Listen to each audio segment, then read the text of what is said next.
चौहान वंश के इतिहास में अजमेर का चौहान। आज हम एक तो नया टॉपिक पढ़ेंगे, उसका नाम है रणथंभौर का इतिहास।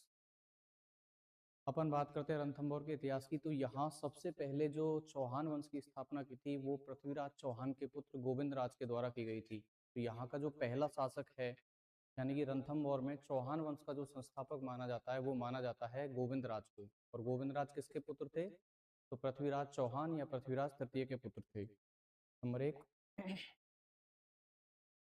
गोविंद राज। इन्होंने सन 1194 ईस्वी में रणथंभौर में चौहान वंश की स्थापना की। रणथंभौर में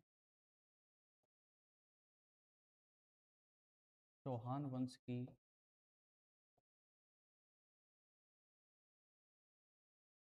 स्थापना की।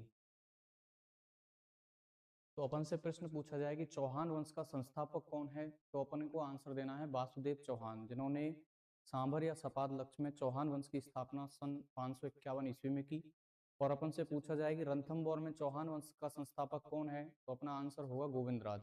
इन्होंने रणथंभौर में सन 1194 ईस्वी में चौहान वंश की क्या की थी? स्थापना। ये गोविंद राज कौन थे? तो ये गोविंद राज पृथ्वीराज तृतीय के पुत्र थे। कौन थे? पृथ्वीराज तृतीय के पुत्र थे। इन्हें कहा जाता है रणथंभौर में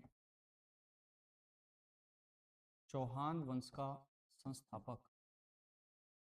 इन्हें क्या कहा जाता है? रणथंभौर में चौहान वंश का संस्थापक। ये अपनी बात होती है गोविंद राज की। तो अपने को गोविंद राज के बारे में क्या बात याद रखनी है कि इन्हें चौहान वंश का रणथंभौर में क्या कहा जाता है? संस्थापक। इन्होंने चौहान वंश की स्थापना कब की थी? सन 1194 ईस्वी में। और ये कौन थे? तो ये थे पृथ्वीराज चौहान के पुत्र। इनके बाद एक शासक बनता है यहाँ का बल्लन देव। यहाँ का शासक कौन बनता है? बल्लन देव। इन बल्लन देव के समकालीन जो दिल्ली के शासक थे उनका नाम था इल्तुतमिश। उनका नाम क्या था? इल्तुतमिश। तो बल्लन देव के समकालीन दिल्ली का शासक कौन थे? समकालीन दिल्ली शासक कौन थे? इल्तुतमिश। समकालीन यानी एक ही समय पर समकालीन दिल्ली शासक कौन थे? इल्तुतमिश। इल्तुतमिश किस वंश के शासक थे? तो ये गुलाम वंश के शासक। किस वंश के शासक थे? गुलाम वंश के शासक। और इनका शासनकाल माना जाता है 1210 से 1236 तक। तो अपने को ये बात ध्यान रखनी है कि रणथंभौर के शासक बल्लन देव के समकालीन दिल्ली का शासक कौन था? तो अपना उत्तर आएगा इल्तुतमिश। और किस वंश के शासक थे? तो गुलाम वंश के शासक थे। इल्तुतमिश के बारे में कहा जाता है कि ये न्याय के लिए प्रसिद्ध थे। ये किसके लिए प्रसिद्ध थे? न्याय के लिए प्रसिद्ध। इन्होंने अपने राज्य में एक घंटी लगाई हुई थी जिसको बजाने पर ये वहीं आते थे और व्यक्ति के लिए न्याय करते थे। इन्होंने न्याय के लिए घंटी लगाई थी। न्याय की घंटी लगाने वाला शासक कौन था? इल्तुतमिश। कौन था? इल्तुतमिश। तो ये न्याय के लिए प्रसिद्ध थे, गुलाम वंश के शासक थे। इन्होंने इल्तुतमिश ने टंका एवं जीतल नामक चांदी के सिक्के चलाए। टंका एवं जीतल नामक चांदी के सिक्के चलाए। तो टंका और जीतल नामक चांदी के सिक्के चलाने वाला शासक कौन था? इल्तुतमिश। कौन था? इल्तुतमिश। इन्होंने कुतुब मीनार के निर्माण को पूरा करवाया। इन्होंने कुतुब मीनार के निर्माण को पूरा करवाया। कुतुब मीनार के निर्माण को पूरा करवाया। इल्तुतमिश की एक बेटी थी जिसका नाम था रजिया सुल्ताना। जिसका नाम क्या था? रजिया सुल्ताना। बेटी का क्या नाम था? रजिया सुल्ताना। रजिया सुल्ताना को इन्होंने अपना उत्तराधिकारी बनाया। ऐसा करने वाले यह दिल्ली के पहले शासक थे जिन्होंने अपनी बेटी को क्या बनाया? उत्तराधिकारी। तो इनकी बेटी का नाम था रजिया सुल्ताना, जो दिल्ली की उत्तराधिकारी थी, यानी इल्तुतमिश की उत्तराधिकारी, इल्तुतमिश की उत्तराधिकारी,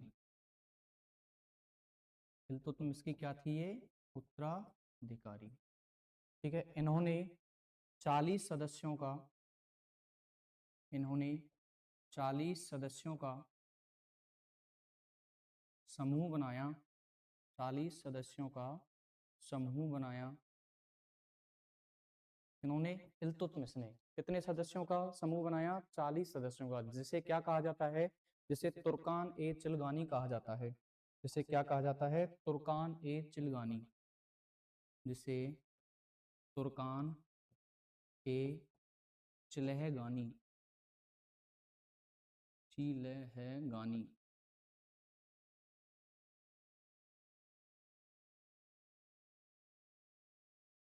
जिसे तुर्कान ए चिलगानी कहा जाता है। तो अपने को बल्लन देव के बारे में क्या चीज याद रखनी है कि इनके समकालीन दिल्ली का शासक कौन था, इल्तुतमिश। इल्तुतमिश गुलाम वंश का शासक था, जिनका शासनकाल 1210 से 1236 तक माना जाता है। ये न्याय के लिए प्रसिद्ध थे। इन्होंने अपने साम्राज्य में न्याय के लिए एक घंटी लगाई थी। जो भी फरियादी व्यक्ति आता था वो उस घंटी को बजाता था और उसकी तुरंत कार्रवाई की जाती थी, उसके लिए तुरंत न्याय दिया जाता था। इल्तुतमिश ने टंका एवं जीतल नामक 2 चांदी की धातुएं चलाई। इल्तुतमिश ने कुतुब मीनार के निर्माण को पूरा करवाया। इनकी एक बेटी थी जिसका नाम था रजिया सुल्ताना। इन्होंने अपनी बेटी रजिया सुल्ताना को अपना उत्तराधिकारी बनाया। ऐसा करने वाले ये दिल्ली के पहले शासक थे। इल्तुतमिश ने एक 40 सदस्यों का समूह बनाया जिसे तुर्कान ए चिलगानी भी कहा जाता है। इनके बाद यहाँ शासक बनता है प्रहलादन, जिनके बारे में कोई भी ज्यादा उल्लेख नहीं है। अगला शासक इसके बाद बनता है वीर नारायण। कौन बनता है, वीर नारायण। वीर नारायण के समकालीन भी दिल्ली के शासक, इनके समकालीन दिल्ली के शासक, इनके समकालीन दिल्ली के शासक, दिल्ली के शासक इल्तुतमिश थे। कौन थे, इल्तुतमिश, इल्तुतमिश थे। तो दिल्ली के समकालीन शासक कौन थे बताओ, इल्तुतमिश। इनके बाद अपन बात करते हैं नए शासक की, और नया शासक है अपना बाघभट्ट। नया शासक कौन है अपने, बाघभट्ट।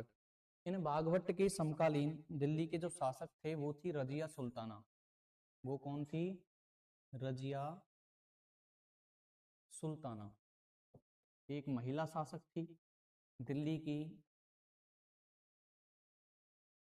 महिला शासक,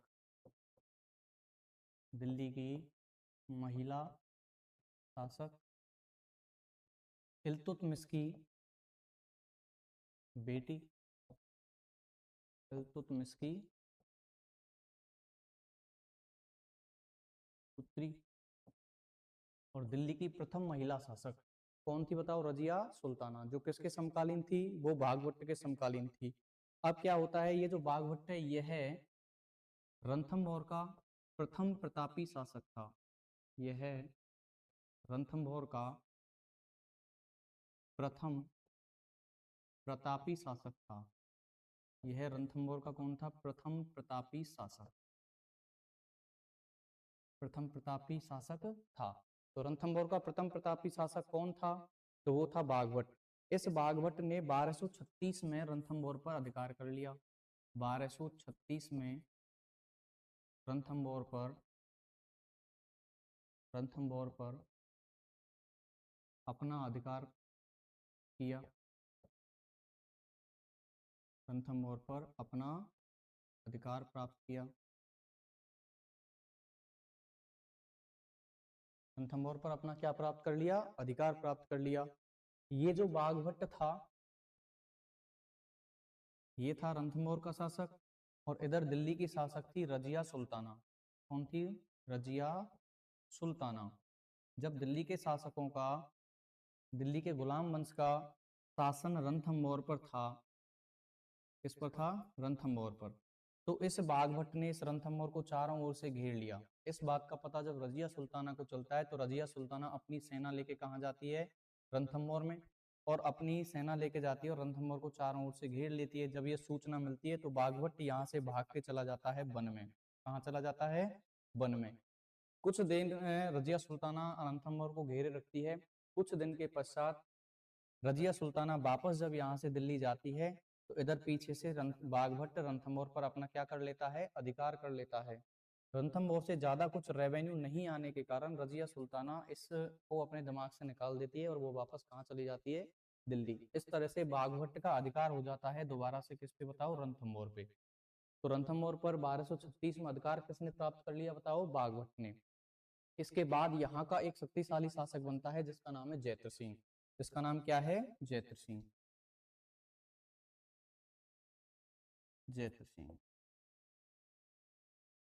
इस जैत्र सिंह का एक पुत्र था जिसका नाम था हम्मीर देव चौहान। जिसका क्या नाम था? हम्मीर देव चौहान। हम्मीर देव चौहान। ठीक है। तो जैत्र सिंह का शासनकाल 1250 से 1282 तक रहता है। यानी इन्होंने 32 वर्ष तक शासन किया। इन्होंने 32 वर्ष तक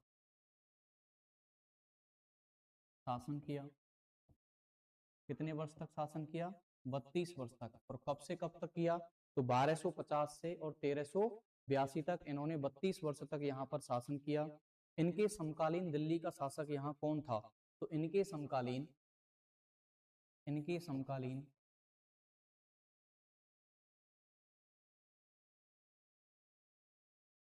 समकालीन दिल्ली का इनके समकालीन दिल्ली का शासक नासिरुद्दीन मोहम्मद के वजीर नासिरुद्दीन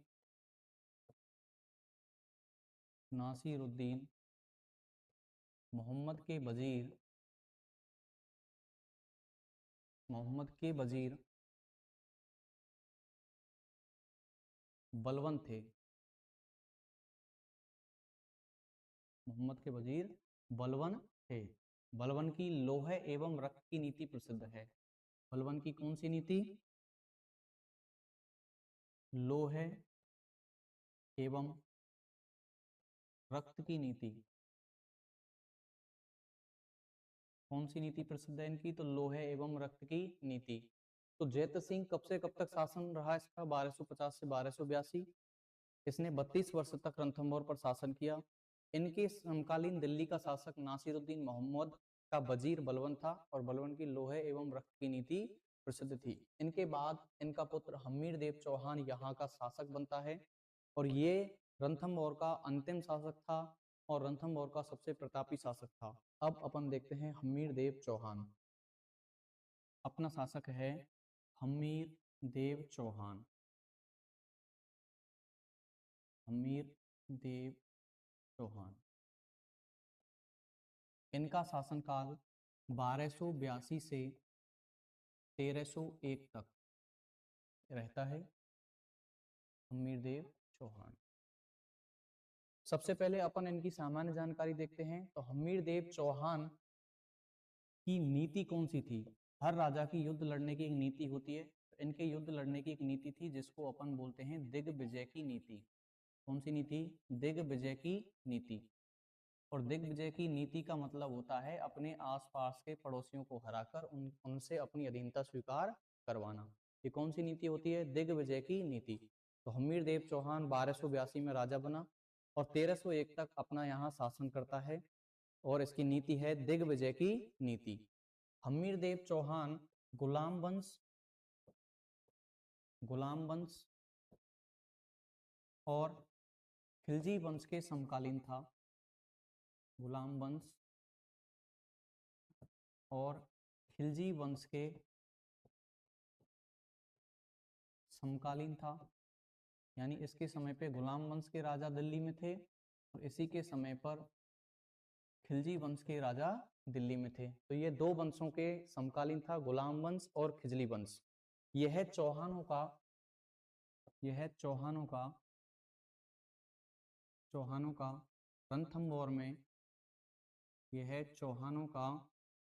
रणथंभौर में रणथंभौर में अंतिम शासक, अंतिम शासक,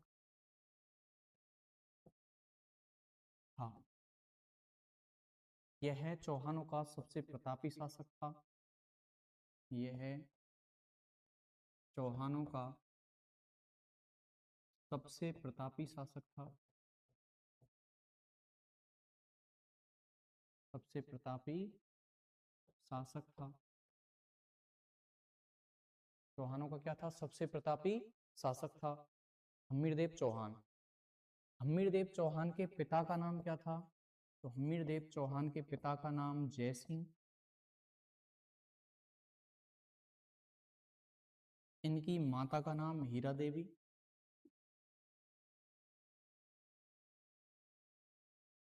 हीरा देवी, इनकी पत्नी का नाम रानी रंग देवी,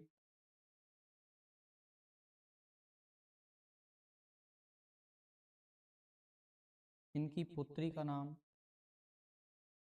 पद्मा या देवल,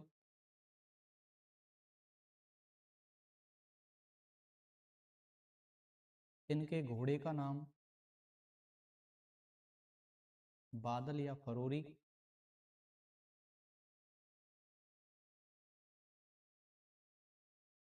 इनके ग्रंथ का नाम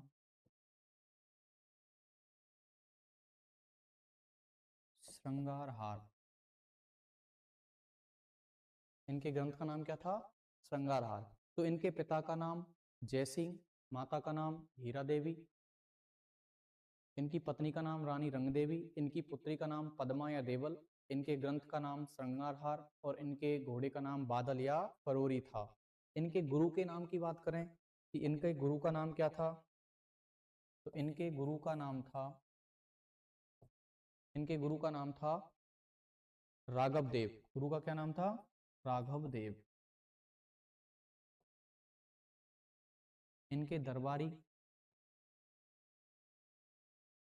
इनके दरबारी कौन थे? तो इनके दो दरबारी थे। इनके कितने दरबारी थे? दो। एक का नाम है बीजादित्य और एक का नाम है राघव देव। एक का नाम क्या है? बीजादित्य और एक का नाम है राघव देव। ये इनके दो दरबारी हैं। अब यहाँ के सबसे प्रतापी शासक,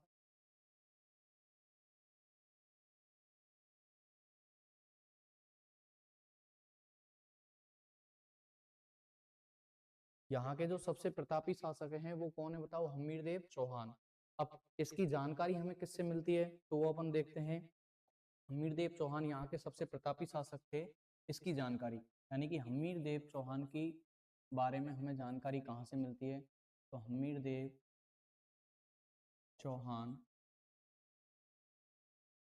की जानकारी के स्रोत,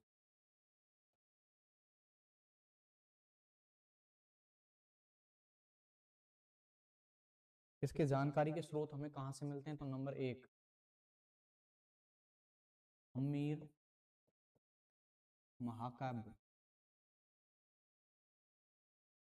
हम्मीर महाकाव्य ये किसने लिखा था? ये लिखा था नयन चंद्र सूरी। किसने लिखा था? नयन चंद्र सूरी। दूसरा है हम्मीर महाकाव्य। दूसरा है हम्मीर रासो। हम्मीर रासो, इसे लिखने वाला था सारंगधर। इसे लिखने वाला था सारंगधर। तीसरा है हम्मीर रासो, हम्मीर रासो, इसे लिखने वाला है जोधराज। इसे लिखने वाला कौन है? जोधराज। फिर है हम्मीर हठ। हम्मीर हठ। और एक है सुरजन चरित्र।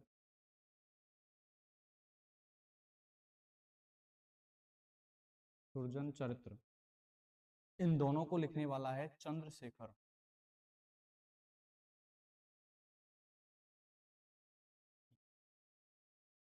दोनों को लिखने वाला कौन है? चंद्रशेखर। तो ये दोनों ग्रंथ किसने लिखे हैं? चंद्रशेखर ने। फिर एक है हमीर मद मर्दन, एक है हमीर मद मर्दन, इसको लिखने वाला है जय सिंह सूरी, इसको लिखने वाला है जय सिंह सूरी, इसको लिखने वाला कौन है? जय सिंह सूरी। फिर एक है हमीर प्रबंध, हमीर प्रबंध, हमीर प्रबंध, इसके लेखक हैं कैलाश अमृत, इसके लेखक कौन है? कैलाश अमृत। और एक ग्रंथ और हमें मिलता है जिसका नाम है हमीर रायन, हमीर रायन, इसके लेखक हैं भाउंड व्यास, इसके लेखक कौन है? भाउंड व्यास। तो इन ग्रंथों से हमें जानकारी मिलती है कि रणथंभौर का सबसे प्रतापी शासक कौन था? हमीरदेव चौहान। कौन था? हमीरदेव चौहान। हमीरदेव चौहान के बारे में राजस्थान के राज्य कवि सूरमल मिश्र ने अपनी पुस्तक वीर सत्सई में एक दोहा लिखा है। और वो दोहा क्या है? किसने लिखा है? सूरमल मिश्रन ने। तो सूरमल मिश्रन, सूरमल मिशन अपनी पुस्तक वीर सत्सई में, वीर सत्सई में हमीरदेव चौहान के बारे में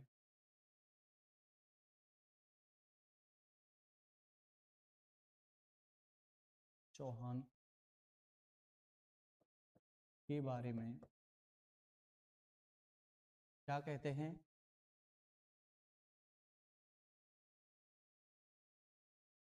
सिंह सुवन सतपुरुष बचन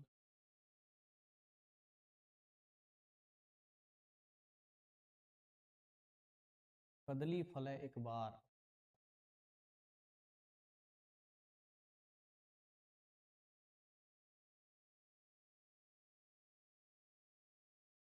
और त्रिया तेल हमीर हट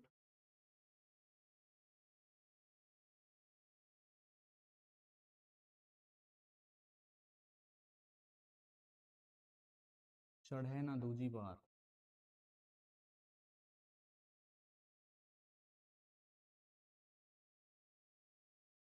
तो अपने को ये याद रखना है कि रणथंभौर के सबसे प्रतापी शासक हमीरदेव चौहान के बारे में एक पंक्ति बहुत प्रसिद्ध है, और वो है सिंह सुवन सतपुरुष बचन कदली फलय एक बार, त्रिया तेल हमीर हट चढ़े ना दूजी बार। ये किसने कहा है इनके बारे में? तो ये सूरमल मिश्रन ने कहा है। और अपनी कौन सी पुस्तक में कहा है? तो वीर सतसई में कहा है। सूरमल मिश्रन बूंदी के एक राजकवि थे, जिन्होंने अपनी कौन सी किताब लिखी है? वीर सतसई। ठीक है।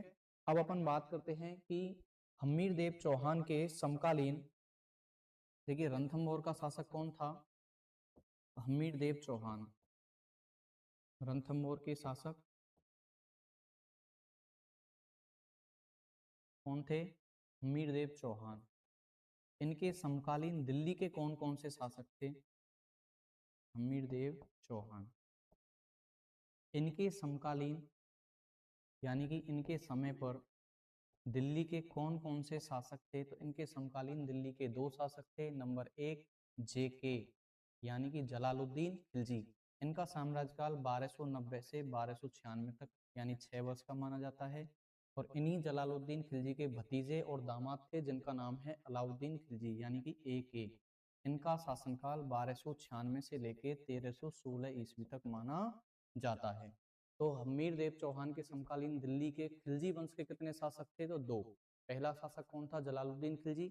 और दूसरा शासक कौन था? उसका भतीजा या उसका दामाद अलाउद्दीन खिलजी। ये दोनों खिलजी वंश के शासक थे।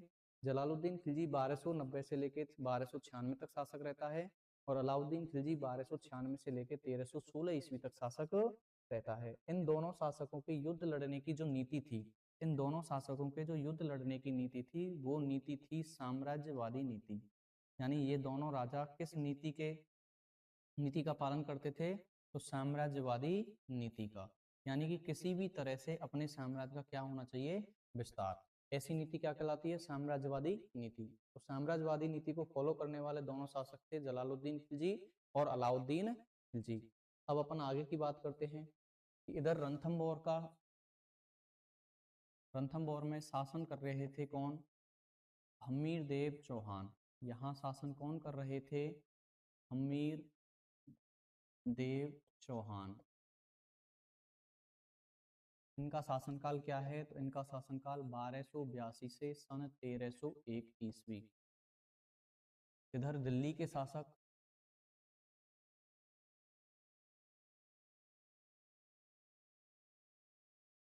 कौन हैं? तो दिल्ली के शासक हैं जलालुद्दीन खिलजी।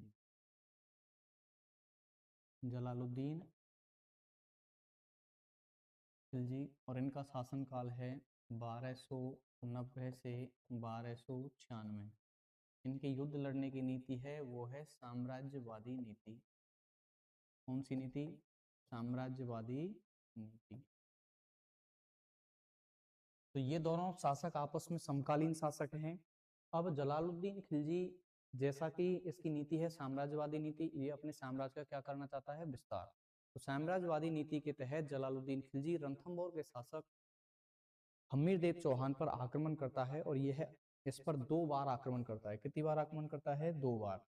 तो जलालुद्दीन खिलजी हम्मीर देव चौहान पर 2 बार आक्रमण करता है। कितनी बार आक्रमण करता है? 2 बार आक्रमण।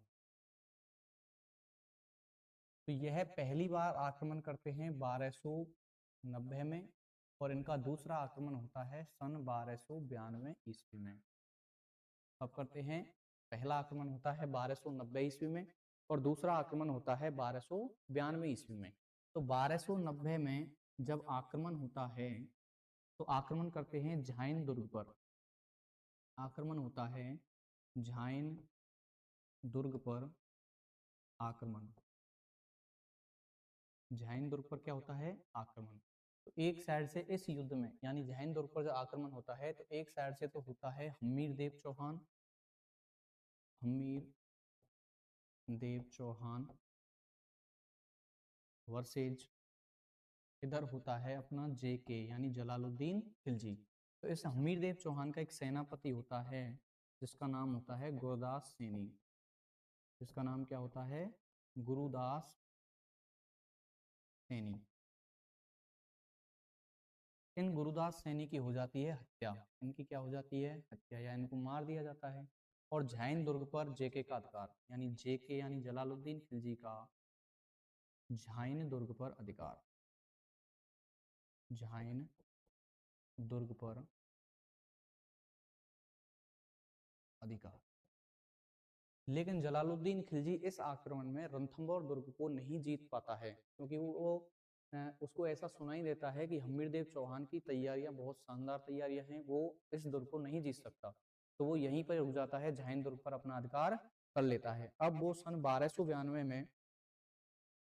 1292 में रणथंभौर पर आक्रमण करता है। 1292 में रणथंभौर पर आक्रमण।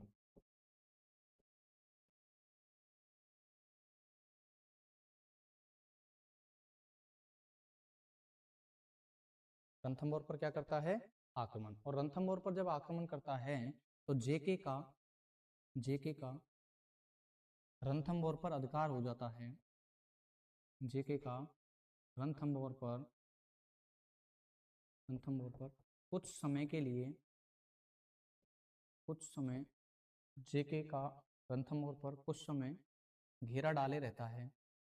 कुछ समय घेरा डाले रहता है। घेरा डाले रहता है। और कुछ समय पश्चात जब ये यहाँ घेरा डाले रहता है और कोई भी अपनी इच्छित सफलता प्राप्त नहीं होती, तो थोड़े दिन बाद ये रणथंभौर से अपना घेरा हटा लेता है और यहाँ से वापस दिल्ली की ओर कूच करता है। तो इस जलालुद्दीन खिलजी का एक सेनापति था जिसका नाम था मलिक अहमद चप। मलिक अहमद चप जब अपने राजा जलालुद्दीन खिलजी से पूछता है कि इतने दिन तक हम यहाँ घेरा डाले रहे और हमें कोई भी वांछित सफलता नहीं मिली, और अभी अपन यहाँ से निकल रहे हैं दिल्ली की ओर, तो अपन ने इतना टाइम वेस्ट क्यों किया? तो मलिक अहमद चप के द्वारा कारण पूछने पर इनका सेनापति था मलिक अहमद चप। मलिक अहमद चप के कारण पूछने पर के कारण पूछने पर जेके ने कहा, कारण पूछने पर जेके ने कहा, क्या कहा कि मैं ऐसे, क्या कहा कि मैं ऐसे 10 दुर्गों को, मैं ऐसे 10 दुर्गों को मुसलमान के 10 दुर्गों को मुसलमान की दाढ़ी के बाल के बराबर भी, बाल के बराबर भी नहीं समझता, बाल के बराबर भी नहीं समझता। यानी कि जब कोई चीज हाथ नहीं आती है, बिल्ली के हाथ अंगूर नहीं आते हैं, तो अंगूर होते हैं खट्टे। इसीलिए जब मलिक अहमद चप ने पूछा कि आपने रणथंभौर पे इतने दिन तक घेरा डाले रखा और अब वो हटा लिया, यानी कि रणथंभौर इनको नहीं प्राप्त हुआ, तो मलिक अहमद चप ने जब वहां से घेरा हटाने का कारण पूछा, तो जलालुद्दीन खिलजी ने क्या कहा कि मैं ऐसे 10 दुर्गों को मुसलमान की दाढ़ी के बाल के बराबर भी नहीं समझता। ठीक है। इसके बाद इनका, इस जलालुद्दीन खिलजी का इसके बाद जलालुद्दीन खिलजी का भतीजा या फिर दामाद, इनका भतीजा या दामाद था जिसका नाम था अलाउद्दीन खिलजी। इस अलाउद्दीन खिलजी ने अपने चचे चाचा जलालुद्दीन खिलजी की क्या कर दी, क्या, और इनकी हत्या की थी 1296 में। और हत्या करने के बाद स्वयं को यहाँ का सम्राट घोषित कर लिया, स्वयं को यहाँ का राजा घोषित कर लिया। और यह 1296 से लेकर 1316 तक खिलजी वंश का शासक रहा। और इसकी जो युद्ध लड़ने की नीति थी, वो नीति थी साम्राज्यवादी नीति। कौन सी नीति थी? साम्राज्यवादी नीति। तो यह भी अपने साम्राज्य का विस्तार करने के लिए किससे युद्ध लड़ेगा? तो हम्मीर देव चौहान से युद्ध लड़ेगा। जब जलालुद्दीन खिलजी रणथंभौर के दुर्ग को नहीं जीत पाया, तो इस जलालुद्दीन खिलजी की इसके भतीजे या दामाद अलाउद्दीन खिलजी के द्वारा क्या कर दी जाती है? हत्या, सन 1296 में। और अलाउद्दीन खिलजी स्वयं को सम्राट घोषित कर लेता है और यह दिल्ली का शासक बनता है सन 1296 में, और अपना शासन करता है ये 1316 तक। इसके युद्ध लड़ने की जो नीति थी, वो थी साम्राज्यवादी नीति। अब हम्मीर देव चौहान के समकालीन शासक कौन हो जाएगा? अलाउद्दीन खिलजी। तो इधर रणथंभौर का शासक,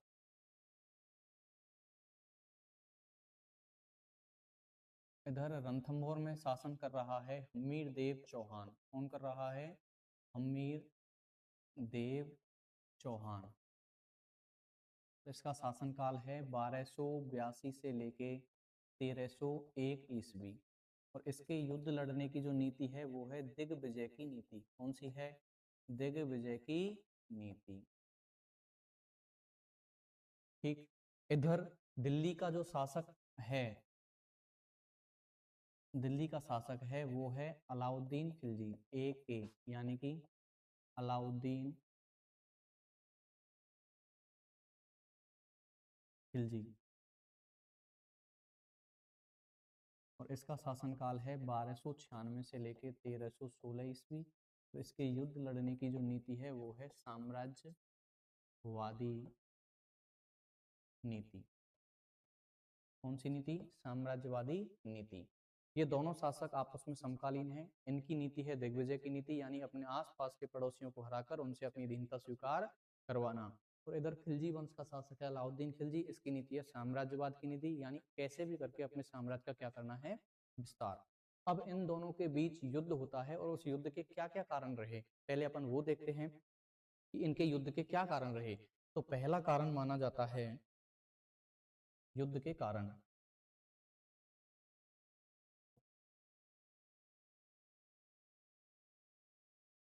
युद्ध के कारण। तो पहला कारण माना जाता है अलाउद्दीन खिलजी की, अलाउद्दीन खिलजी की साम्राज्यवादी नीति। एक कारण ये माना जाता है कि ये अपने साम्राज्य का क्या करना चाहता था? विस्तार। इसलिए इन दोनों के बीच में क्या हुए? युद्ध। तो पहला कारण माना जाता है अलाउद्दीन खिलजी की साम्राज्यवादी नीति। और दूसरा कारण माना जाता है जलालुद्दीन खिलजी, यानी जलालुद्दीन खिलजी की हार का बदला लेना। जलालुद्दीन खिलजी की हार का बदला लेना। हार का क्या लेना? बदला लेना। दूसरा कारण माना जाता है ये। पहला कारण अलाउद्दीन खिलजी की साम्राज्यवाद की नीति।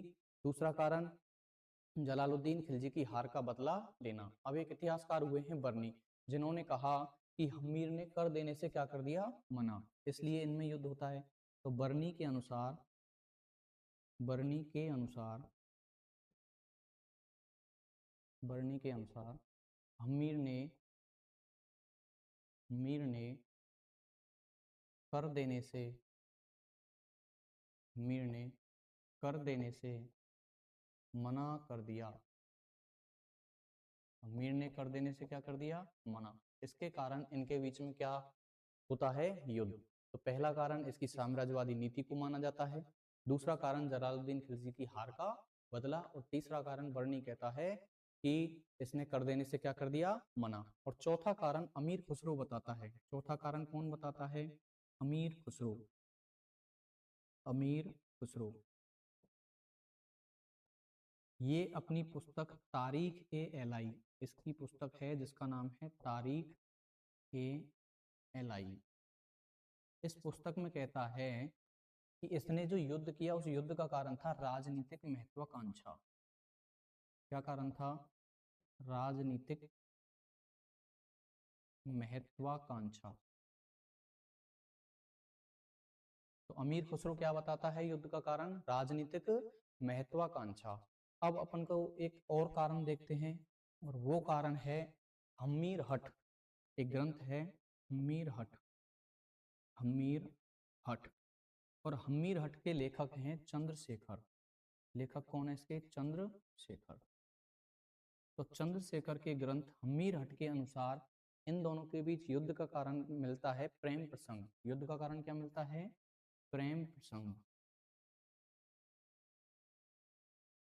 प्रेम प्रसंग। और प्रेम प्रसंग किस किस के बीच में? तो प्रेम प्रसंग मिलता है अलाउद्दीन खिलजी की पत्नी चिमना, अलाउद्दीन खिलजी की पत्नी चिमना बेगम, और इसके एक दरबारी व्यक्ति, इसके एक सेनापति मोहम्मद शाह के बीच, मोहम्मद शाह के बीच। और ऐसा कहा जाता है कि चिमना बेगम और मोहम्मद शाह दोनों आपस में प्यार करते थे, ये दोनों एक साथ रहना चाहते थे, दोनों ने मिलके और अलाउद्दीन खिलजी को मारने की क्या बना ली थी? योजना। इस योजना का पता अलाउद्दीन खिलजी को चल जाता है, और मोहम्मद शाह अपने साथी केहबरू के साथ यहाँ से भाग जाता है, और इन दोनों को शरण देता है हम्मीर देव चौहान। कौन देता है? हम्मीर देव चौहान। इसीलिए कहा जाता है कि त्रिया तेल हम्मीर हट चढ़े ना दूजी बार। वो एक बार जो फैसला कर लेता है वो अंतिम फैसला होता है। तो इन दोनों को शरण कौन देता है? हम्मीर देव चौहान। इस कारण इनके बीच में क्या होता है? युद्ध। क्योंकि हम्मीर देव चौहान से जब अलाउद्दीन खिलजी अपने विद्रोही मोहम्मद शाह और केबरू को मांगता है, तो हम्मीर देव चौहान इन्हें लौटाने से क्या कर देता है? मना। एक और कारण मिलता है हमें, और वो कारण है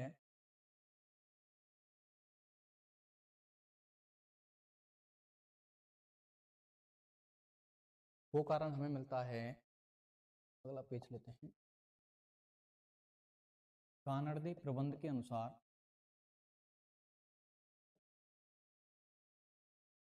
इसके लेखक हैं पद्मनाभ।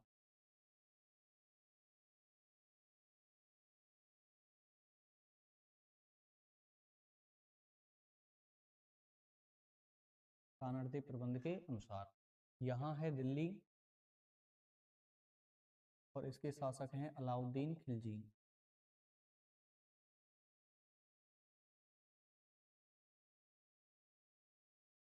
और यहाँ पड़ता है गुजरात, और यहाँ गुजरात में पड़ता है सोमनाथ मंदिर।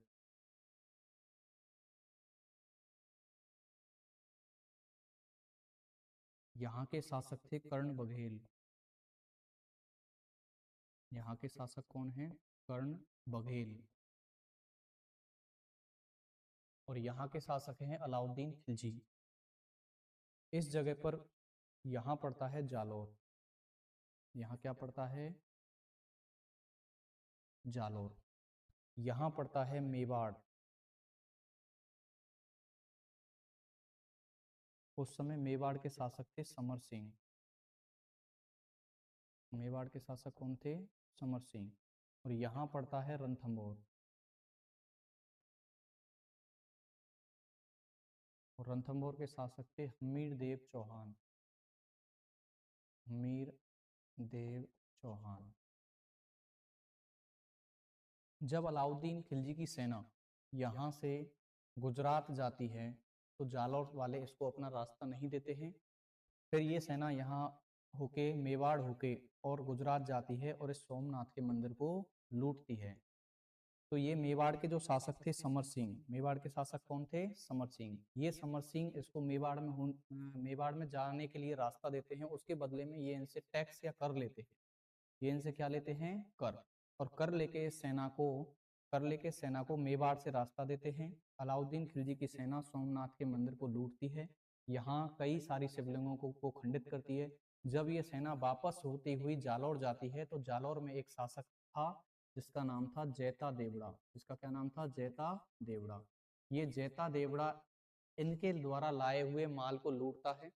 इनके द्वारा लाए हुए माल को लूटता है। और अलाउद्दीन खिलजी के जो सेनापति थे वो थे यहाँ पे, एक तो मोहम्मद शाह है और एक केहब्रू। और दूसरे इनकी जो सैनिक टुकड़ी थी उसमें था नुसरत खां,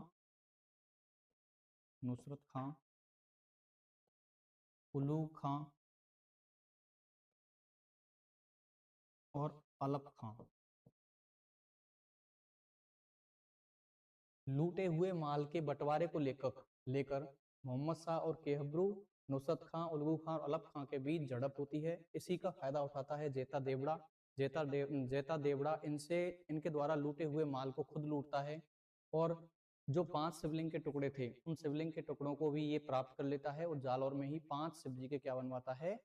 मंदिर बनवाता है। जब इनके बीच आपस में मोहम्मद शाह और केहब्रू एक साइड थे और नुसरत खां, उलगू खां, अलप खां, इन दोनों गुटों में जब झगड़ा होता है तो मोहम्मद शाह और केहब्रू वाला जो गुट होता है वो हार जाता है और हार के वो रणथंभौर के शासक हमीर देव चौहान के पास क्या ले लेते हैं? शरण। तो एक इनके बीच युद्ध का कारण ये बताया जाता है। तो युद्ध के क्या कारण क्या क्या थे? तो रणथंभौर का शासक था हमीर देव चौहान और इधर दिल्ली का शासक था अलाउद्दीन खिलजी। दिल्ली का शासक कौन था? अलाउद्दीन खिलजी।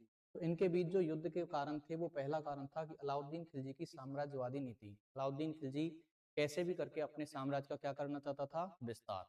दूसरा कारण था जलालुद्दीन खिलजी की हार का बदला लेना। जब इसके चाचा जलालुद्दीन खिलजी रणथंभौर को जीत नहीं पाए तो अलाउद्दीन खिलजी अपने चाचा की हार का बदला लेना चाहता है। तीसरा कारण बरनी बताता है कि हमीर ने कर देने से क्या कर दिया? मना। चौथा कारण अमीर खुसरो बताता है। अमीर खुसरो ने एक पुस्तक लिखी तारीख ए एलाई, जिसमें यह कहता है कि इन दोनों के बीच युद्ध लड़ने का एक ही कारण था, वो था राजनीतिक महत्वाकांक्षा। अगला कारण हम्मीर हट एक ग्रंथ है जिसके लेखक हैं चंद्रशेखर। चंद्रशेखर अपने ग्रंथ में बताते हैं कि अलाउद्दीन खिलजी की पत्नी थी चिमना बेगम और अलाउद्दीन खिलजी का एक सेनापति था जिसका नाम था मोहम्मद शाह। इसके साथी का नाम था केहब्रू। ये अलाउद्दीन खिलजी की पत्नी चिमना बेगम से प्यार करते थे, दोनों साथ में रहना चाहते थे। इन दोनों ने मिलकर अलाउद्दीन खिलजी को मारने की योजना बनाई। इस योजना का पता जब अलाउद्दीन खिलजी को चला तो मोहम्मद शाह और केहब्रू अलाउद्दीन खिलजी के साम्राज्य से भाग गए और इन्हें शरण देने वाला जो शासक था वो था रणथंभौर का प्रतापी शासक हमीरदेव चौहान। जब हमीरदेव चौहान से मोहम्मद शाह और केहब्रू की मांग की गई थी अलाउद्दीन खिलजी के द्वारा तो उसने इनको लौटाने से क्या कर दिया? मना। और जैसे ही इसने मना किया तो इन दोनों के बीच युद्ध होना तय हो गया था। तो ये थे अपने मेन मुख्य युद्ध के कारण कि युद्ध क्यों हुआ, किस कारण हुआ। अब अपन बात करते हैं कि कब कब युद्ध हुआ। ठीक है, तो अब अपन चलते हैं, बात है सन 1299 की। 1299 ईस्वी। इधर दिल्ली का शासक है अलाउद्दीन खिलजी जिसका शासनकाल है 1296 से 1316। और इधर रणथंभौर का शासक है हमीर देव चौहान। हमीर देव चौहान। अलाउद्दीन खिलजी दिल्ली का शासक था, ये एक बड़ा शासक था तो यह स्वयं युद्ध में नहीं आता है और यह अपने सेनापति इस युद्ध को लड़ने के लिए भेजते हैं। तो इनके सेनापति एक था उलगू खां, उलगू खां। इसका एक सेनापति था नुसरत खां, नुसरत खां। और इसका तीसरा सेनापति था अलप खां। तीसरा सेनापति कौन था? अलप खां। इन तीनों सेनापतियों में जो प्रधान सेनापति था वो था उलूग खां, प्रधान सेनापति। ये क्वेश्चन पूछा जा चुका है कि 1299 में जो युद्ध हुआ, और इस युद्ध को अपन कहते हैं हिंदू बाट का युद्ध। क्या कहते हैं? हिंदू बाट का युद्ध। तो हिंदू बाट का युद्ध कब हुआ? 1299 में। किस किस के बीच हुआ? तो अलाउद्दीन खिलजी और हमीरदेव चौहान के बीच में। अलाउद्दीन खिलजी दिल्ली का शासक था। इसका शासनकाल था 1296 से लेकर 1316 तक। इधर हमीरदेव चौहान रणथंभौर का शासक था। इसका शासनकाल था 1282 से लेकर सन 1301 ईस्वी तक। हमीरदेव चौहान की जो युद्ध लड़ने की नीति थी वो थी दिग्विजय की नीति। कौन सी नीति थी? दिग्विजय की नीति। और इधर अलाउद्दीन खिलजी की जो युद्ध लड़ने की नीति थी वो थी साम्राज्यवादी नीति। कौन सी नीति थी? साम्राज्यवादी नीति। साम्राज्यवादी नीति का मतलब कैसे भी करके अपने साम्राज्य का क्या करना? विस्तार करना। जब इधर से तीन सेनापति युद्ध लड़ने आए हैं तो हमीरदेव चौहान भी स्वयं युद्ध में न जाकर अपने सेनापति भेजता है। और इसका पहला सेनापति था भीम सिंह। इसका पहला सेनापति कौन था? भीम सिंह। इसने एक और सेनापति युद्ध लड़ने के लिए भेजा जिसका नाम था धर्म सिंह। जिसका नाम क्या था? धर्म सिंह। दोनों सेनाओं में 1299 ईस्वी में खतरनाक युद्ध होता है। और इस युद्ध में हमीरदेव चौहान की तरफ से तो मारा जाता है भीम सिंह। कौन मारा जाता है? भीम सिंह। और इधर से मारा जाता है नुसरत खां। इधर से कौन मारा जाता है? नुसरत खां। जब आक्रमण होता है तो इधर से नुसरत खां मारा जाता है।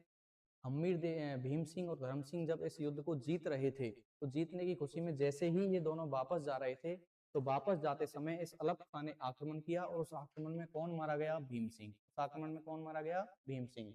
जब युद्ध जीत के धर्म सिंह अपने शासक हमीरदेव चौहान के पास जाता है तो हमीरदेव चौहान को जब ये बताता है कि इस युद्ध में भीम सिंह नहीं रहे तो हमीरदेव चौहान गुस्सा होते हैं। और गुस्सा होने के बाद इस धर्म सिंह की आंखें फड़वा देते हैं और इसको करवा देते हैं अंधा। इसको क्या करवा देते हैं? अंधा। इस तरह धर्म सिंह को अंधा करवा दिया किसने? बताओ? भीम सिंह ने। अब इस युद्ध में भी एक तरह से अलाउद्दीन खिलजी की हार हुई। खिलजी वंश में सबसे पहले जलालुद्दीन खिलजी ने जहांगीर पर अधिकार किया लेकिन रणथंभौर को नहीं जीत सका। उसके बाद उसने 1292 में युद्ध किया लेकिन फिर भी वो रणथंभौर को नहीं जीत सका। तो उसने कहा था कि मैं ऐसे 10 दुर्गों को मुसलमान के बाल के बराबर भी नहीं समझता। तो रणथंभौर रियासत से जलालुद्दीन खिलजी की 2 बार हार हुई। तीसरी बार हार होती है अलाउद्दीन खिलजी की। तो अलाउद्दीन खिलजी अब गुस्सा होके और खुद सन 1301 ईस्वी में खुद युद्ध लड़ने आता है। तो सन 1301 ईस्वी में अब युद्ध लड़ने कौन आएगा? अलाउद्दीन खिलजी। और इधर युद्ध लड़ने आएगा कौन? बताओ? हमीर देव चौहान। कौन आएगा? हमीर देव चौहान। अब सन 1301 ईस्वी में इन दोनों के बीच युद्ध होता है। तो अलाउद्दीन खिलजी की जो नीति थी साम्राज्यवाद की नीति, यानी कैसे भी करके साम दाम दंड भेद कैसे भी करके इसको अपने साम्राज्य का क्या करना था? विस्तार। तो हमीर देव चौहान की तैयारियां देख के अलाउद्दीन खिलजी एक तरह से घबरा गया था। तो अलाउद्दीन खिलजी हमीर देव चौहान के प्रति अपने कुछ सैनिक भेजता है और इसको संधि करने के लिए कहता है। तो अलाउद्दीन खिलजी की तरफ से संधि का प्रस्ताव जाता है हमीर देव चौहान के पास। क्या जाता है? संधि का प्रस्ताव। जब संधि का प्रस्ताव जाता है तो हमीर देव चौहान रणमल और रतिपाल नामक अपने सेनापतियों को, रणमल, रतिपाल और एक था इसका रसद अधिकारी, यानी खाने पीने की चीजों का जो अधिकारी था उसका नाम था सुरजन शाह है। एक रसद अधिकारी सुरजन शाह है। इन तीनों को संधि करने के लिए भेजता है। तो हमीर देव चौहान की तरफ से संधि करने के लिए कौन कौन जाते हैं? तो रणमल, रतिपाल और रसद अधिकारी कौन जाता है? सुरजन शाह है। जब ये तीनों अलाउद्दीन खिलजी के पास जाते हैं तो अलाउद्दीन खिलजी इन तीनों को बोलता है क्या जीवन भर सेनापति बन के ही रहना है क्या? आपको कभी भी राजा नहीं बनना क्या?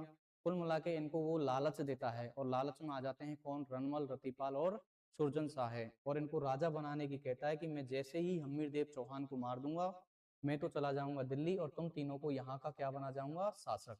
तो लालच में आ जाते हैं कौन, रणमल, रतिपाल और सुरजन शाह है। और लालच में आने के बाद ये तीनों यहाँ के इनको गुप्त रास्ते बता देते हैं। जब गुप्त रास्ते बता देते हैं और अलाउद्दीन खिलजी की सेना रणथंभौर के दुर्ग में प्रवेश कर जाती है तो इनके बीच एक खतरनाक युद्ध होता है। और उस युद्ध में कौन मारा जाता है, हम्मीर देव चौहान। कौन मारा जाता है, हम्मीर देव चौहान। हम्मीर देव चौहान ये मारे जाते हैं इस युद्ध में। अलाउद्दीन खिलजी की विजय होती है। अलाउद्दीन खिलजी की क्या होती है, विजय। इस युद्ध के दौरान इसकी जो पत्नी है, हम्मीर देव चौहान की पत्नी रानी रंग देवी, पत्नी का क्या नाम था, रानी रंग देवी, और इसकी पुत्री पद्मा या देवल, पद्मा या देवल, ये दोनों करती हैं जल जौहर। ये दोनों क्या करती हैं, जल जौहर। अपनी अस्मिता की रक्षा करने के लिए ये दोनों पानी के तालाब में कूद के अपनी जान दे देती हैं। किसी भी रानी के द्वारा आग में जलना या पानी में कूद जाना जौहर कहलाता है। क्या कहलाता है, जौहर। तो यह है राजस्थान का प्रथम जल जौहर। यह क्या है, राजस्थान का प्रथम जल जौहर। तो राजस्थान का प्रथम जल जौहर कहाँ हुआ, रणथंभौर।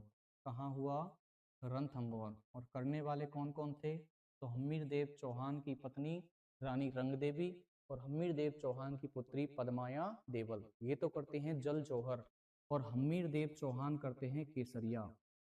हम्मीर देव चौहान ये क्या करते हैं, केसरिया। केसरिया एक वस्त्र होता है जिसको कोई भी राजा अपने सिर पे धारण कर लेता है और वो आर या पार की लड़ाई लड़ता है। ऐसी लड़ाई को बोलते हैं केसरिया। जब जल जौहर या अग्नि जौहर, यानी कि जब किसी भी युद्ध में राजा करता है केसरिया और रानी के द्वारा किया जाता हो जौहर, जब ये दोनों घटनाएं एक साथ होती हैं ऐसी स्थिति को बोलते हैं साका। ऐसी स्थिति को क्या बोलते हैं, साका। तो केसरिया किसने किया, हम्मीर देव ने। केसरिया किसने किया, हम्मीर देव ने। और जल जौहर किसने किया, तो रानी रंग देवी ने। रानी रंग देवी। तो जब केसरिया और जौहर होता है उस स्थिति को बोलते हैं साका। तो ये साका कब हुआ, तो 11 जुलाई सन 1301 ईस्वी को साका हुआ, जिसे राजस्थान का प्रथम साका कहते हैं। जिसे क्या कहते हैं, राजस्थान का प्रथम साका। हम्मीर देव चौहान की मृत्यु होने के बाद जब इस दुर्ग पर अलाउद्दीन खिलजी का अधिकार हो जाता है तो अलाउद्दीन खिलजी की नजर पड़ती है रनमल और रतिपाल पर। और रनमल और रतिपाल जब उससे शासक बनने के लिए कहते हैं कि अब हम्मीर देव चौहान मारा गया है और अब हमें शासक बनाओ, तो अलाउद्दीन खिलजी उनको कहता है कि तुम इतने दिन से जब अपने राजा के नहीं हुए तो थोड़े दिन में तुम मेरे क्या होंगे। ऐसा कह के वो उन दोनों को हाथी के पैरों के नीचे डलवा देता है और उन दोनों को मरवा देता है। थोड़ी देर बाद अलाउद्दीन खिलजी के सामने मोहम्मद शाह और केबरू को लाया जाता है। वो दोनों घायल अवस्था में थे। तो अलाउद्दीन खिलजी मोहम्मद शाह और केबरू से कहता है कि यदि मैं तुम्हारे घावों पे मरहम लगा दूं तो तुम्हारा व्यवहार मेरे प्रति कैसा रहेगा। तो मोहम्मद शाह और केबरू उससे कहते हैं कि हम सबसे पहले तो तेरी हत्या करेंगे, उसके बाद हम्मीर देव चौहान के पुत्र को हम रणथंभौर का क्या बनाएंगे, शासक। ऐसा कहने पर अलाउद्दीन खिलजी के द्वारा मोहम्मद शाह और केबरू की भी क्या कर दी जाती है, हत्या कर दी जाती है। हम्मीर देव चौहान हम्मीर देव चौहान ने हम्मीर देव चौहान ने रणथंभौर में रणथंभौर में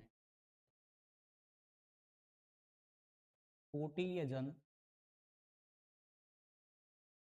यज्ञ किया था। कोटि यजन यज्ञ किया था। यह एक प्रकार से अश्वमेध यज्ञ जैसा होता है, यज्ञ किया था जिसके पुरोहित जिसके पुरोहित विश्वरूपम थे, जिसके पुरोहित विश्वरूपम थे। तो इन्होंने कौन सा यज्ञ किया था? इन्होंने यज्ञ किया था कोटि यजन। और जिसके पुरोहित कौन थे? तो इसके पुरोहित कौन थे बताओ? विश्वरूपम। अब हम साथ में ही पढ़ लेते हैं रणथंभौर दुर्ग। कौन सा दुर्ग? रणथंभौर दुर्ग।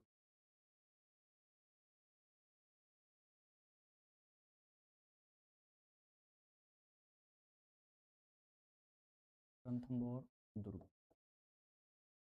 देखिए, तो रणथंभौर दुर्ग कहाँ स्थित है? सबसे पहले तो रणथंभौर दुर्ग सवाई माधोपुर जिले में स्थित है। कौन से जिले में स्थित है? सवाई माधोपुर जिले में। रणथंभौर का मूल नाम क्या है? तो रणथंभौर का मूल नाम रणकपुर है। इसका मूल नाम क्या है? रणकपुर। अब बात करें हम रणथंभौर का दुर्ग कैसा दुर्ग है? तो यह एक प्रकार का गिरी दुर्ग। ऐसे दुर्ग जो पहाड़ियों पर स्थित होते हैं उनको बोलते हैं गिरी दुर्ग। और यह एक प्रकार का वन दुर्ग भी है। ऐसे दुर्ग जो जंगल में बने होते हैं उनको वन दुर्ग कहते हैं। और वे दुर्ग जो गिरी दुर्ग और वन दुर्ग दोनों की विशेषता रखते हों, ऐसे दुर्गों को बोलते हैं एरन दुर्ग। क्या बोलते हैं? एरन दुर्ग। तो यह दुर्ग 3 प्रकार की विशेषता रखता है, यानी कि यह गिरी दुर्ग भी है, यह वन दुर्ग भी है, और यह एरन दुर्ग भी है। अब बात करें अपन इसकी आकृति की कि रणथंभौर दुर्ग की आकृति कैसी है।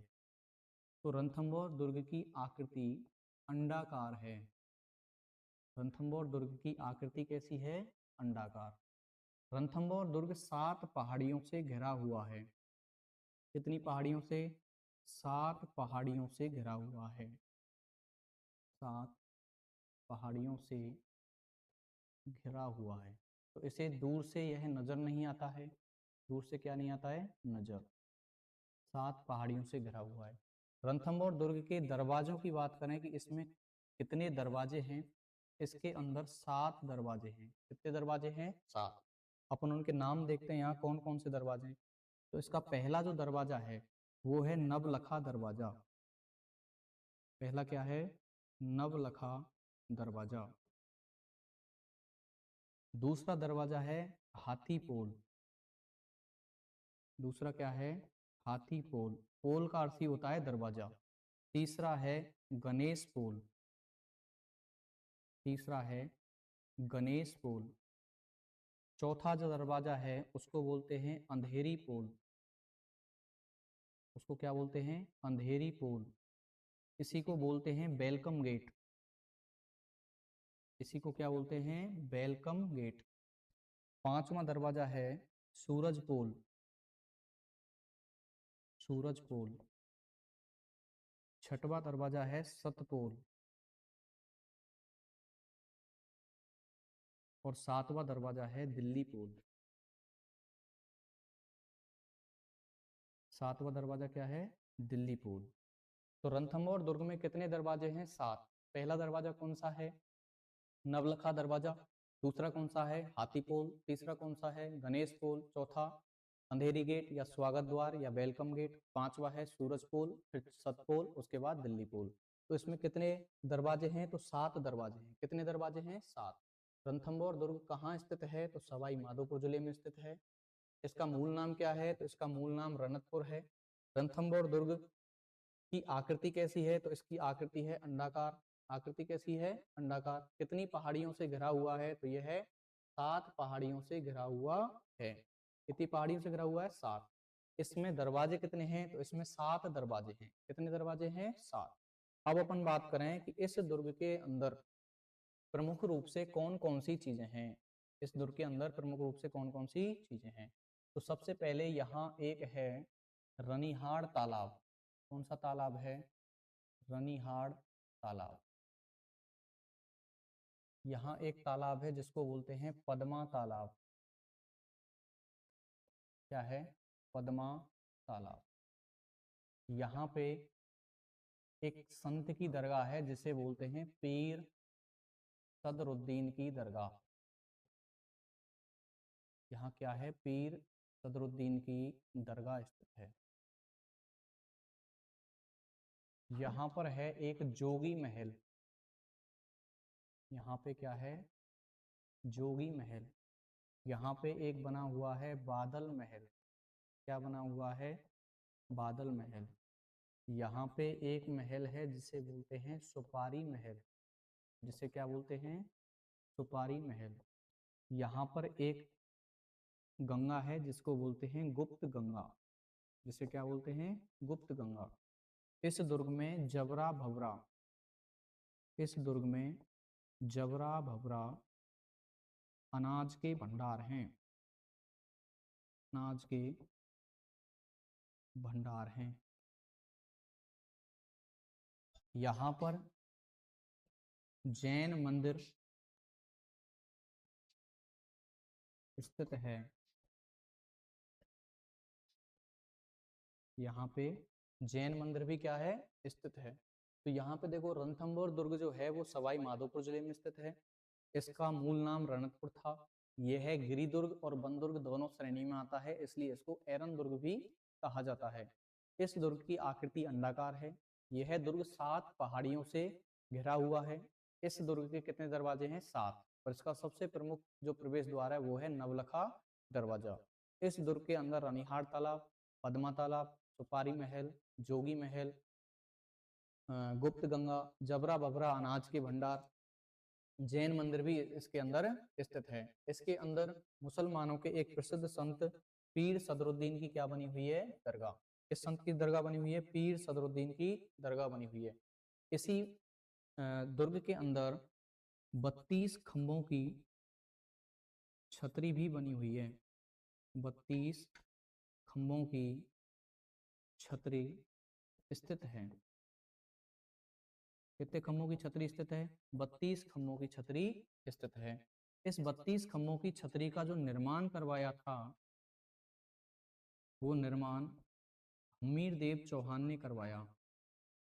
निर्माण किसने करवाया? हमीर देव ने अपने पिता की याद में। हमीर देव ने अपने पिता की याद में। इस 32 खंभों की जो छतरी है इसके उपनाम हैं। इसको बोलते हैं न्याय की छतरी। इसको बोलते हैं न्याय की छतरी। इसको बोलते हैं जैत्र सिंह की छतरी। इसको बोलते हैं जैत्र सिंह की छतरी। और इसको बोलते हैं शिवलिंग की छतरी।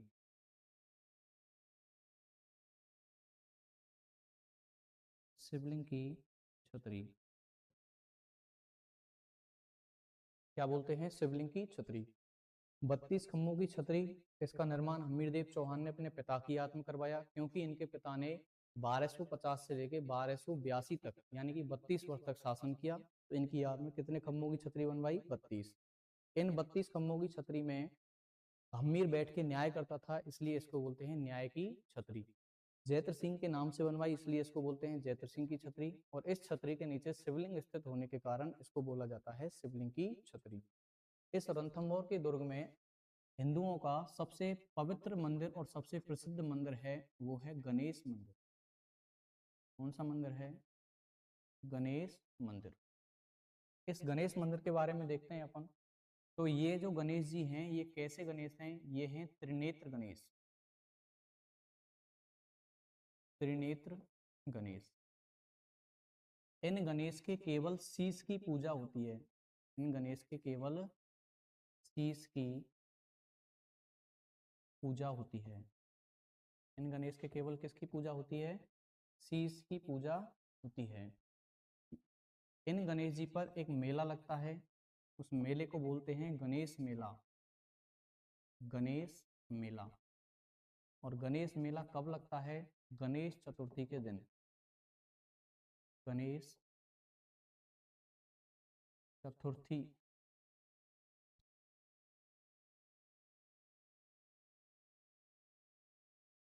गणेश चतुर्थी के दिन। और गणेश चतुर्थी कब आती है? भाद्रपद शुक्ल चतुर्थी। भाद्रपद शुक्ल चतुर्थी, यह राजस्थान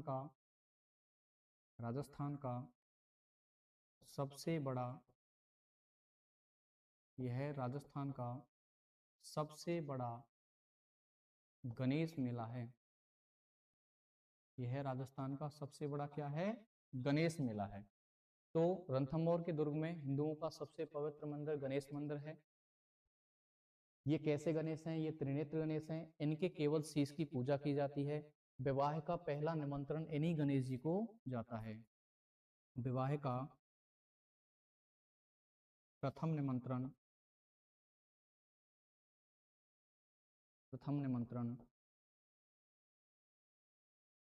त्रिनेत्र गणेश को देने की परंपरा है।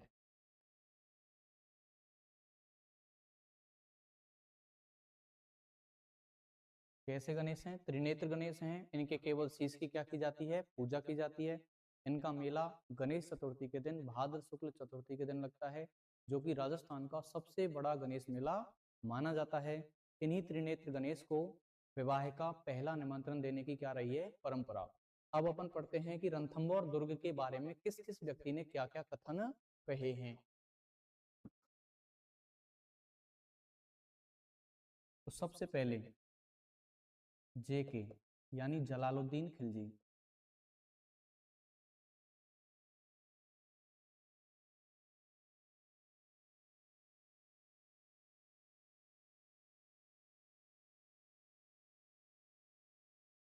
जलालुद्दीन खिलजी रणथंभौर दुर्ग के बारे में कहते हैं कि मैं ऐसे 10 दुर्गों को 10 दुर्गों को मुसलमान की दाढ़ी के एक बाल के बराबर भी नहीं समझता। एक बाल के बराबर भी नहीं समझता। तो प्रश्न आए कि किस शासक ने कहा है कि मैं ऐसे 10 दुर्गों को मुसलमान की एक दाढ़ी के बाल के बराबर भी नहीं समझता? तो अपना उत्तर आएगा जलालुद्दीन खिलजी। और किस दुर्ग के बारे में कहा गया है? तो अपना उत्तर आएगा रणथंभौर दुर्ग। ऐसे ही दूसरे एक व्यक्ति हैं जिनका नाम है अबुल फजल। क्या नाम है? अबुल फजल।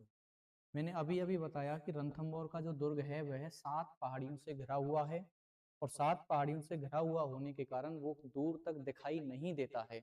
इसलिए अबुल फजल ने इस दुर्ग के बारे में कहा है कि अन्य सभी दुर्ग नंगे हैं, अन्य सभी दुर्ग नंगे हैं,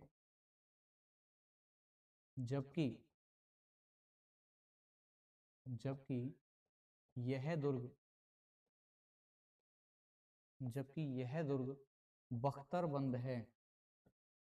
जबकि यह दुर्ग बख्तरबंद है। बख्तरबंद अर्थात कपड़े पहना हुआ है। और कपड़े कैसे? 7 पहाड़ियों के रूप में से क्या पहने हुए हैं? कपड़े। तो जलालुद्दीन खिलजी कहता है कि मैं ऐसे 10 दुर्गों को मुसलमान की दाढ़ी के एक बाल के बराबर नहीं समझता। अबुल फजल कहता है कि अन्य सभी दुर्ग नंगे हैं, जबकि यह दुर्ग क्या है? बख्तरबंद। और तीसरा आदमी है जिसका नाम है अमीर खुसरो। जिसका नाम क्या है? अमीर खुसरो। हमीरदेव चौहान की मृत्यु के बाद इस दुर्ग पर अधिकार हो जाता है अलाउद्दीन खिलजी का। हमीरदेव चौहान एक तरह से धर्म के प्रति आसक्त था। उसकी मृत्यु होने के बाद जैसे ही मुसलमानों का यहाँ शासन होता है, अमीर खुसरो कहता है कि आज आज कुफ्र का गढ़ कुफ्र का गढ़ इस्लाम का गढ़ हो गया। कुफ्र का गढ़ इस्लाम का गढ़ हो गया। एक कथन तो इनका यह है। और दूसरा कथन है, जब हमीरदेव चौहान और अलाउद्दीन खिलजी के बीच युद्ध होता है और अलाउद्दीन खिलजी रणथंभौर के दुर्ग का घेरा डाले रहता है, तो उस दुर्ग के अंदर ऐसी स्थिति हो जाती है, खाद्यान्न संकट होता है। तो उस दुर्ग के अंदर ऐसी स्थिति होती है कि सोने के 2 चावल के दानों के बदले 1 चावल का दाना नसीब नहीं होता है। तो ये बात कौन कहता है? अमीर खुसरो। तो अमीर खुसरो कहता है कि रणथंभौर दुर्ग में सोने के 2 चावलों के बीच सोने के 2 चावलों के बदले 1 चावल का दाना 1 चावल का दाना भी नसीब नहीं था।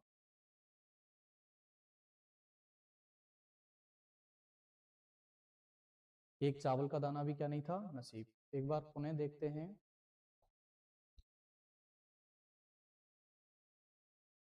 रणथंभौर दुर्ग के बारे में। रणथंभौर दुर्ग कहाँ स्थित है? सवाई माधोपुर जिले में स्थित है। रणथंभौर दुर्ग का मूल नाम क्या था? रणकपुर था। रणथंभौर दुर्ग गिरि दुर्ग और वन दुर्ग दोनों की श्रेणी में आता है, और वे दुर्ग जो गिरि दुर्ग और वन दुर्ग होते हैं, ऐसे दुर्ग एरन दुर्ग कहलाते हैं। इस दुर्ग की आकृति अंडाकार है। यह जो दुर्ग है वो 7 पहाड़ियों से घिरा हुआ है, और 7 पहाड़ियों से घिरा हुआ होने के कारण दुश्मन की दूर से नजर इस पर नहीं पड़ती है। इसलिए अबुल फजल ने कहा कि अन्य सभी दुर्ग नंगे हैं, जबकि यह दुर्ग कैसा है? बख्तरबंद। इसकी आकृति अंडाकार है। इसमें दरवाजों की संख्या है 7। इसका पहला दरवाजा हमें याद रखना है, और वो है नवलखा दरवाजा। पहला नवलखा दरवाजा, उसके बाद हाथी पोल, फिर गणेश पोल, फिर अंधेरी पोल, फिर सूरज पोल, सत पोल और दिल्ली पोल। ये इस तरह इसके कितने दरवाजे हैं? 7। इस दुर्ग के अंदर 32 खम्भों की छतरी है। इस दुर्ग के अंदर क्या है? 32 खम्भों की छतरी, जिसका निर्माण किसने करवाया? राजा हम्मीर ने, अपने पिता जयत्र सिंह की याद में। ऐसे ही इस 32 दुर्ग की जो छतरी है, इसके पास रानी कर्मावती द्वारा अधूरा स्वप्न का निर्माण करवाया गया। एक और इसमें चीज है, वो है अधूरा स्वप्न। वो क्या है? अधूरा स्वप्न। जब मेवाड़ के राजाओं के अधीन यह दुर्ग रहा था, तब यहाँ रानी थी जिसका नाम था कर्मावती। जिसका नाम क्या था? कर्मावती। ये कर्मावती भी यहाँ 32 खम्भों की छतरी का निर्माण करवाना चाहती थी, लेकिन विक्रमादित्य पर जब आक्रमण हुआ 1533-34 में, उस समय यह निर्माण अधूरा रह गया, और ये जो 32 खम्भों की अधूरी छतरियां हैं, उन्हें अधूरा स्वप्न कहा जाता है, जिनका निर्माण किसने करवाया? मेवाड़ के शासक महाराणा सांगा की पत्नी कर्मावती के द्वारा। तो अधूरा स्वप्न का निर्माण किसने करवाया? कर्मावती ने। इस दुर्ग में बादल महल, सुपारी महल, गुप्त गंगा, जोगी महल, रनिहार तालाब, पद्मा तालाब जैसी कई चीजें स्थित हैं। इस दुर्ग में जबरा भबरा अनाज के भंडार स्थित हैं। यहाँ पर 32 खम्भों की क्या है? छतरी है। और यहाँ पे मुसलमानों के संत पीर सदरुद्दीन की क्या बनी हुई है? दरगाह। ठीक है, तो बहुत बहुत धन्यवाद दोस्तों। इससे आगे अपनी नेक्स्ट क्लास होगी कल। Thank you.